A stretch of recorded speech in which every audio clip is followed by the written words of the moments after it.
Welcome to a new video tutorial class. Now the topic that we have chosen today is, as you see on the board, the syllable. Now the syllable is usually in linguistic syllabus or in a paper on language study. But what I have seen over the years is that certain terms and concepts are actually ubiquitous in the sense that they are necessary in all papers or across papers. Actually, that would be better to say. Now, this idea of the syllable may not be part of a paper on, say, English social and literary history. But when I teach English social and literary history, I find that I need to tell the students what a syllable is, because let me explain. Now, when I teach the history of the English language or history of English social and literary conditions, when I talk about the evolution from Old English to Middle English, I have to tell them that in the Middle English period, rhyme replaces alliteration. Old English poetry was alliterative, while Middle English poetry was rhyming. Now, both rhyme and alliteration cannot be explained without the idea of the syllable. Now, that is where comes the importance of the concept, the syllable. So, it may not be there in our history syllabus, but the syllable is necessary. An understanding of the syllable is necessary. Again, in any literature paper, you will have appreciation of poetry.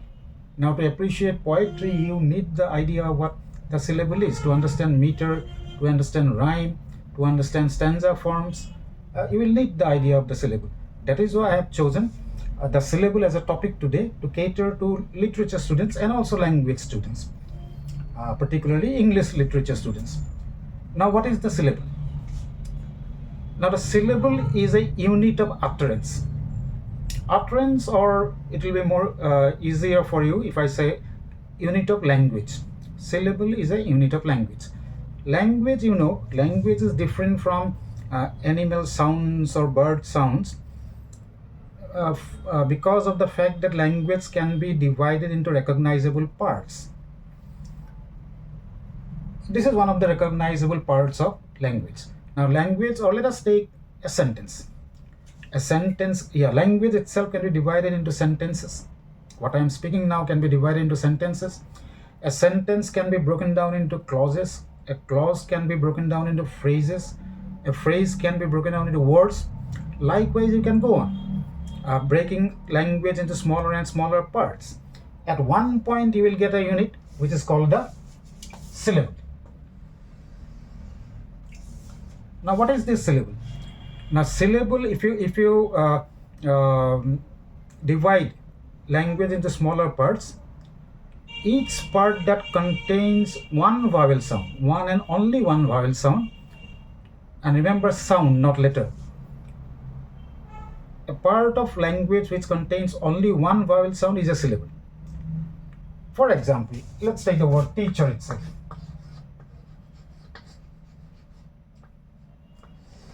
Teacher. Now, the word teacher has two vowels, the long E at the beginning, T, then at the end the short R, teacher. So, teacher has two syllables, teach and R.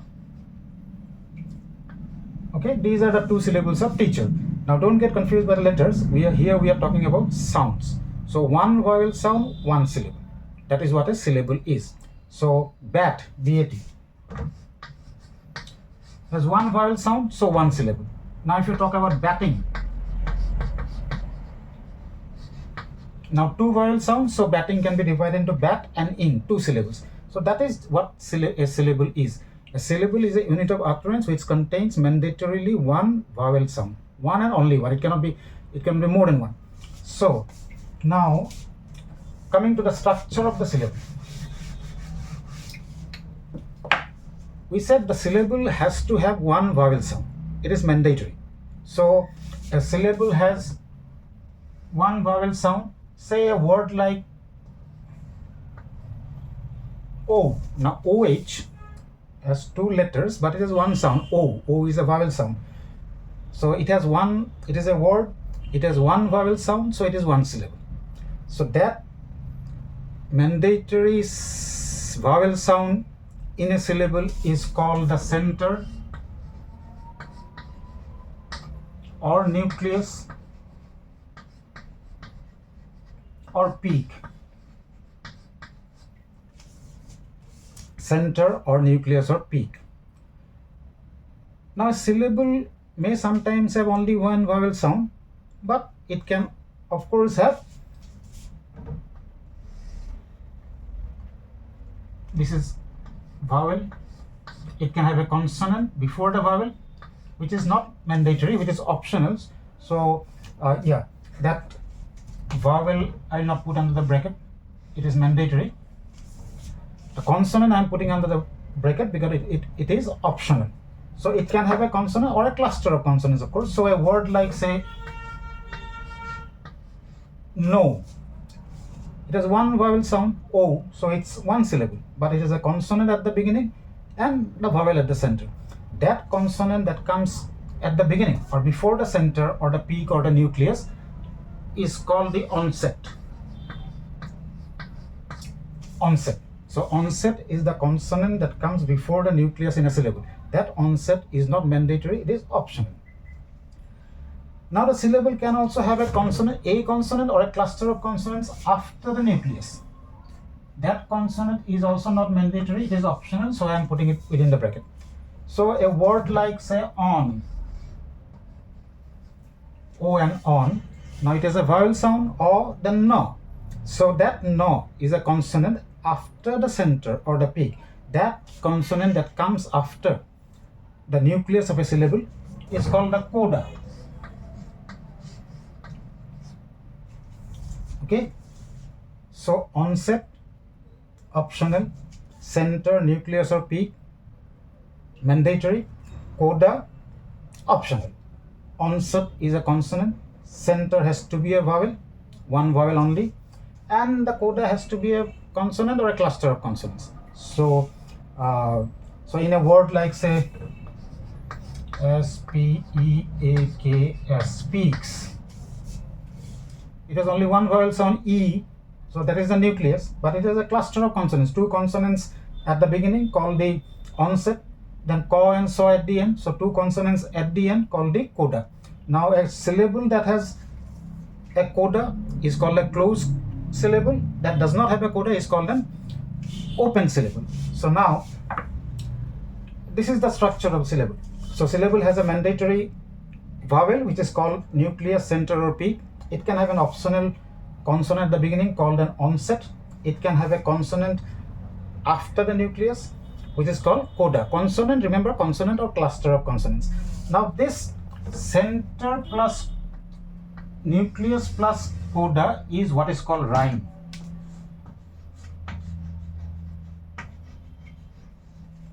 So what we call rhyme is actually in the structure of a syllable, the nucleus plus coda. Now let me explain this in another way. So finally, what we have seen here is that the syllable, now we can say syllable can have an optional consonant or cluster of consonants called the onset. Then it has rhyme.